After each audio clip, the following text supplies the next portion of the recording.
Good morning! Hinay lang sa akong tingog. May succulents here in Bukid. Look! It's hanging plants. Ayan mga succulent natin guys. Yan. Hinay lang akong tingog kay maraming bahay dyan. Oh, daming bahay dyan. Tapos, ayan po ito yung pinugutan. Mainit. Dito muna ako. Pinugutan ko to mga 1 month ago. Ayan, pero marami na din siyang babies. Look! Marami yan sila. Yan, hanggang dito. Ito Laxiflora. Si Laxiflora na marami na din. So, itong si Laxiflora, simula nang naihang siya. Ganda-ganda. Tapos, mga air plants. Ayan, magandang air plants. Hello, air plants.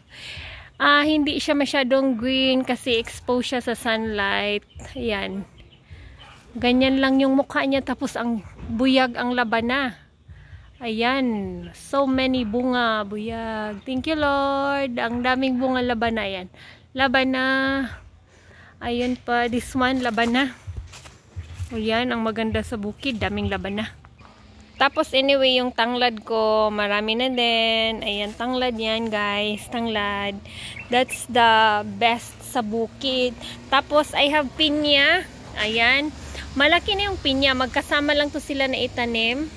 Pero this one talaga lumaki siya. May kamuti tops. Buhay yung malunggay ko. Ayan, buhay yung tinanim kong malunggay. Marami kang malunggay guys. Pero nagtanim pa rin ako ng malunggay. Then another tanglad. So here, yung sa baba ng mga hanging plant. Ayan, may mga common succulents dito. Ito sobrang ano na niya. Naglinis ako dito. Ayan, this one. Ang daming malalaking snail. Ayan, hello. Sino to si? Anong tawag dito? Adolfi. Ay. Tapos, nilagay ko dito yung cactus. Tapos, ganyan yung beauty niya pag nasa labas. Ayan. Beauty ng ating simpleng tahanan. Ito yung mga pine trees. Ito galing to sa Maa, yung binavlog ko noon. Tapos, this one also galing sa Maa. This one galing, mga dinala ko yan dito. Tapos, meron ako this one. Oh, parang nag-tour guide. Tour update pala ako. Tour update, tama ba? Succulent update. Tapos, ito, galing to sa Maang, ganda na niya. Yung nabili natin noon sa Buda, mga almost more than 1 year ago, tapos nagiging tatlo na to. Yan. Tapos may malaking pine trees dito. Ayan, pine trees. Pine trees pala yan sila. Pine tree pala to. Isa lang naman yan. Tapos, ayan. Yan yung malaki naming labana, guys. Yan, kung tingnan mo dito, parang madilim. Pero ayan, 2 puno yan. Yung isa talaga, oo, abot kamay ko yung ano. Ayan, oh. Yung, agay, kasakit. Yung bunga, ayan, oh. Yan. Tapos, katabi niya yung malunggay. So, dito kanina, maraming gabon. Alam niyo yung gabon, yung sambong. Yung ganito, ang dami kong pinutol na sambong. Ayan. Sambong yan. Pinutol ko dito kanina guys. Kasi sobrang lago na niya. Yung sobrang kapal. Parang wala na akong space. Tapos meron akong pinutol na malunggay. Nilagay ko na naman dyan yung malunggay. Tapos dito, ayan. O, mga sambong ito. This one, oh. Ang tataba. Grabe. Tapos yan, puno ng malunggay. Sobrang taas. Tapos alagbati. Ayan, alugbati. Ginugulay ko yung mga dahon dyan. Tapos dito kasi, gusto kong tamnan ng malunggay, kaya kinuha ko yung mga sambong dyan. Tapos para naman may madaanan ako dito. Tapos ayan, pagdating mo dito, meron akong mga succulent. Alam niyo yung succulent ko, ang daming namatay. Oo, yung mga nilagay ko dito na mga leaf propagation, ayan, kinalkal ng pusa. Ayan. Kinalkal yan ng pusa. Tapos namatay na yung iba. May na-save ako kahapon, ayan. Yan, sinave ko kahapon. Tapos may nasunog, napabayaan ko talaga dito. 2 weeks kami hindi naka-visit. Tapos yung cactus ko na maganda, this one. Grabe, sobrang ganda niya. Yung bulaklak, guys, nakakaganda. Yung bulaklak ng cactus. First time nito mamulaklak ng cactus. Hindi lang ako marunong magkuha ng mga seed kung may seed yan kasi hindi ko alam. Tapos, yung dinala ko dito, ayan, again, nasunog guys. Siguro umulan, tapos mainit dito na area. Tapos, naulanan yung this one. Naulanan siya, kaya nasunog. Tapos, ito, dinala ko galing sa MAA. Ayan, medyo nag-action na siya ma-stress. Marami din akong propagation. This one, leaf propagation ng Purple Delight. Ayan. Yung nakuha ko dun sa square pot. Mga leaf propagation yan. So, naka 2 round pa tayo. Yung malaki. This one, cuttings. Ang ganda ng cuttings. Grabe. In love ako sa cuttings. Ng ano. Tapos, this one, guys. Ito. Gusto ko tong i-transfer kasi sobrang nasiksikan. Pero, parang ayoko siyang galawin kasi baka masira yung beauty niya. Namulaklak siya si Stinky. Namulaklak siya. Gustong-gusto ko to na na Stinky. Kasi sobrang niya, sobrang ganda. Tapos this one, stress na siya. Ito yung 1 year na to. Ayan. 1 year na yan siya. Tapos stress na, may pinugot ako diyan. Yan. Meron siyang, anong tawag dito? Murasaki. Yan. This one, maingay si Pia. This one, ayan, natubo na yung mga binihead ko. Ito, ang daming babies. Tapos this one. Tapos, kahapon, nagbehead ako. Ay, hindi. Last 2 weeks. Yan. Tapos, nilagay ko lang dito. Kasi, yung iba dyan nasunog. As in, sunog na sunog. Tapos, yung ito, sobrang taas na niya. Ayoko talaga siyang putulan. Ang ganda, no? Ang ganda, oh. Oo, siya lang yung pinakamataas. Ay, hindi. Ito mataas na nagfo-fall. Yan, nagfo-fall yan. Sobrang laki niya, guys. Tingnan niyo yung kamay ko at saka yung succulents. Yan, sobrang tataas. Kasi ito yung mga pinakauna kong ghost plant. Maganda si ghost plant. Kahit lahat na lang siguro ng succulent ko ghost plant, papayag ako. This one na sabi nila purple haze. Pero ghost plant naman ang tingin ko dito. As in, sobrang lalaki na ng stem. Tapos kahapon, yung sikreto pala. Mayroon akong bagong isi-share sa inyo na secret ng succulent na isa sa magpadami. Guys, pag ganito na, di ba, nag-cut ka ng succulents, nag-cut ka ng ganito, tapos may tumubo. This one tumubo. Ang ginawa ko, kinakat ko dito. Kasi pag hindi mo yan i-cut, wala nang tutubo dito sa stem na naiwan. So, pag i-cut mo naman yan again, may tutubo dyan. Tapos ito, itanim mo. Ito yung ginawa ko kahapon sa mga Purple Delight. This one. Mga cuttings to ng pinagkatingan. Tapos, ayan. Meron pa akong naiwan na mga ito. Nakalimutan ko yung name niya. Naiwan ko na ganyan. Ang ganda. Tapos, ito talaga si Super Bomb. Parang gusto niyang punuin yung pot niya. Ito yung pinaka-old ko na Super Bomb. Malalaki na yung malalaki na yung mga babies. Ayan. Tapos nagfo-fall na din siya. So hinayaan ko na lang siya kasi yung sunlight dito na naka-sikat. Basta sikat. Diyan. Tapos ito mga ulo to ng ng Purple Delight. Pero nasunog. Kaya, hindi puno. Yung mga naiwan na lang, kinuha ko, nilinisan ko, yan. So, this one, mga Purple Delight. Ito, si napakaganda nating cheesecake. Alam nyo, si cheesecake, maganda siya alagaan, hindi maarte. Kaso lang, ito, may kasalanan ako dito. Binigla ko siya sa init. Galing siya sa area na hindi masyado mainit. Tapos, nadiligan ko siya bago ako umalis. Ayan. biglang nasunog. So, inayos ko na. So, hopefully, makaka-recover yan. Ito yung pinakamaganda nating cheesecake sana. Ayan. Yan ang mukha niya ngayon. Pero, chuko lang. Tapos, ayan, magaganda yung tubo. Malalaki na yung tubo ng ating cyc. Yan, mga madiba natin. This one, si Hercules.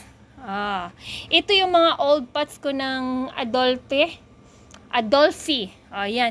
Tapos, this one, alam nyo, ang ganda, gumanda na siya. Tapos, mayroon siyang bagong tubo dito. Tapos, ayan. Tapos, ito, this one, si Pink Rose, pero, ano siya? Variegated. Natatawa ako dun sa Pink Rose, tapos variegated. Ayan, sobrang variegated siya. Tingnan nyo ito. Tapos, sa sobrang init, buti na lang hindi siya nadedong. Pero, hindi siya nadiligan ng mga 2 weeks bago kami umuwi dito. Tapos, dito sa kanya, lahat yung init, pati sa mataba nating super bomb. Ay, lahat ng dahon sa baba, yung ganito, na dry. O, ayan. So, wala tayong magawa, pero, nasubrahan siya sa stress. Pero, maganda pa rin siya, guys. Sobrang ganda ng ating Pink Rose. Tapos, ito, parang gumanda na yung mukha ng, ito, super stress din ito Nung dumating ako Friday, diniligan ko. Tapos, Saturday, diniligan na naman para makarecover yung bukadkad ng leaves. Tapos, kaya ngayon, yan ang mukha niya ngayon, Sunday. So, maganda. Tapos, meron ako mga propagation. Ayan. Dito, mga propagation. So, ito, sobrang lago na ng ating Mendoza. Ayan yung Mendoza. At alam nyo, yung isang pagdating ko, bago yung ngayon na visit, ang dami ditong nayabo. Ayan nasayang na mga succulents. Ang dami. Tapos this one, na-repair ko to. Kasi nayabo to si Hakuho. May almost 2 years na nahakuho. Ayan, grabe na nagtithrilling na siya. Buti na lang, hindi siya Tapos dito, ito yung baby niya. Buti na lang, hindi na lang so, pinatong ko na lang dyan. Kanina, kinat ko yung stem na dry para baka may tumubo pa. So, ayan, yung mga Mendoza natin na sobrang tagal na nito. Tapos this one, propagation ng Mendoza. Mayroon akong niready. Ito para sa kapitbahay namin na super close sa heart namin. Diyan. Mag-transfer na kasi sila. So, nag-promise kasi ako sa kanya So, ayan. For my kapitbahay. Tapos, ayan yung madiba ko pagdating ko na baliskad. Pero, hayaan ko na lang yan siya. Ganyan yung mukha niya. Ang ganda ng pagka-stress. Tapos, yung dito yung mga purple delights natin. As in, hinilira ko na lang dyan. Napapansin nyo, yung mga leaves sa baba, kinuha ko. Tsaka, nag-new ako ng propa ng mga leaves ng Purple Delight. Kasi, yung nasunog. So, at least, merong susunod. Ayan. So, propa lang ng propa. Ito, nayabo. Pero, okay lang. This one, isa to sa mga pinugutan ko. Ang kapal na nito, pinugutan ko again. Tapos, may tumubo na naman. So, okay lang yan. Ganon tayo. Ito yung pinaka-old ko na Purple Delight. Tingnan nyo kung gaano kahaba na yung stem. This one. Parang almost half meter na. Nagka-curl pababa hanggang dyan. Ayan. Pero sobrang ganda. Yes, sobrang ganda ng ating Purple Delights. Alam nyo, hayaan ko na yan siya maganyan. Meron akong mayroon talaga akong pot ng Purple Delight na ayaw kong pugutan. At ito yun siya. Kasi gusto kong may maiwan na parang pinaka-old na Purple Delight. Kagaya ng Ghost Plant. So, this one, ganyan, hayaan ko na siya. Kaya pinatong ko na siya dito kasi parang magkapantay na sila ng this one stem at saka dito sa baba ng kanyang pot. So, mataas na yung pot nito. Nasa mga isang ganyan, more than. So, ayan. Sobrang taba. Tapos, ayan. So, may mga baby siya, mga leaf pro pa yan, guys. Oo, tapos nilagyan ko para mas marami pang leaf pro pa na tutubo. Marami akong mga leaf pro pa nilagay dyan at tumubo. Ayan. Tapos, ito na, balintong din to guys. Ito yung ating, anong tawag dito? Nakalimutan ko, na balintong yan dito. Tapos, hinayaan ko na lang maganyan. Maganda pa rin. So, hindi sila stress kasi dito, wala masyadong init. Tapos, this one. Ayan, isa to sa mga pinugutan ko din. So, papalakihin ko muna siya. May mga leaf pro pa sa baba. Hayaan ko na din yung mga leaf pro pa. Ganyan lang mag-pro pa. Para mas lalong dumami. Hindi naman ganun kadami yung succulents ko. Pero, at least, dahan-dahan. Kahit may mga na-damage, okay lang. Kasi, meron pa tayong naiwan. Ito, ayan. Mga pugot-pugot to, tapos ewan ko nangyari sa kanya, bakit ayaw niyang mag-ayos na tubo. Ayan, hinayaan ko na yan. Sinilong ko muna dyan. Tapos dito na side, nilagay ko dyan yung mga succulents na hindi masyadong naaarawan doon. Kasi pangit din tingnan pag hindi naaarawan. Ito yung pinakamalaki nating Mendoza. Ayan yung kamay ko. Ayan yung pot ng Mendoza. Pinatong ko lang siya dyan. Patong-patong lang kasi wala pa akong lagayan na sobrang ayos, yung parang safe. Pero safe naman, ganyan. Okay na yan. Tapos, pinaglagyan ko dyan. Ang dami niyang dry na stem. Ganon talaga ang Mendoza. Napapansin ko, madadry. Tapos parang ayaw na. Tapos bigla na lang magbo-bloom. Ganun yung napansin ko. Ito yung pinaka-old ko na pot ng Mendoza. Magiging leg ito, mga ilang yung parang gusto na niya yung panahon, timpla ng panahon, ganun. Magiging bloomy din siya, magbo-bloom. Tapos ito yung pinutulan ko na, yung leggy good natin na Aron P. Yung leggy na Aron P, pinutulan, yung pinutulan natin, ayan, ang daming tumubo sa stem. Yan yung update sa stem. So, pag hindi ko din siya putulan, hindi siya kakapal kasi super leggy. So, pinutulan ko. Kapag lumaki naman yan, hopefully, magiging puno na din yung pot na to. Tapos, ito yung mga pinutol natin galing dito. Yan, mga Aron P. Yan, matataas na din. So, hinayaan ko muna ma-stress na magiging strong yung stem nila. Ayan, hindi pa kasi matanda yung stem. So, hayaan ko muna maging matanda yung stem nila bago ko i-gupit. Tapos, pag gupit, itusok ko lang dyan para magiging clamp. Anong tawag doon? Lash, tingnan. So, ayan. So, hi, ating mga succulents. Ewan, bakit maganda talaga yung succulents? Ayan, ito another set ng ang tawag dito, ghost plant. Tinayaan ko na din ito, medyo nagbaba na. Ayan. Nagbaba na talaga siya. Kasi gusto ko pa ganyan-ganyan para hanggang aabot dyan. Ambisyosang butik eh. So, ayan lang muna yung update natin guys. Meron pa ako dito mga mga propa ng purple ghost plant. Tapos super balm. Ito yung parang super stress na super balm. Yan, super stress. Tapos, ayan. Ito talaga, nagugustuhan niya yung soil. Ayan, kasi lumaki siya, tumaba buyag, nagiging maganda. Ayan. So, thank you so much for watching, guys. See you in my next update. Bye-bye. Ingat-ingat po kayo.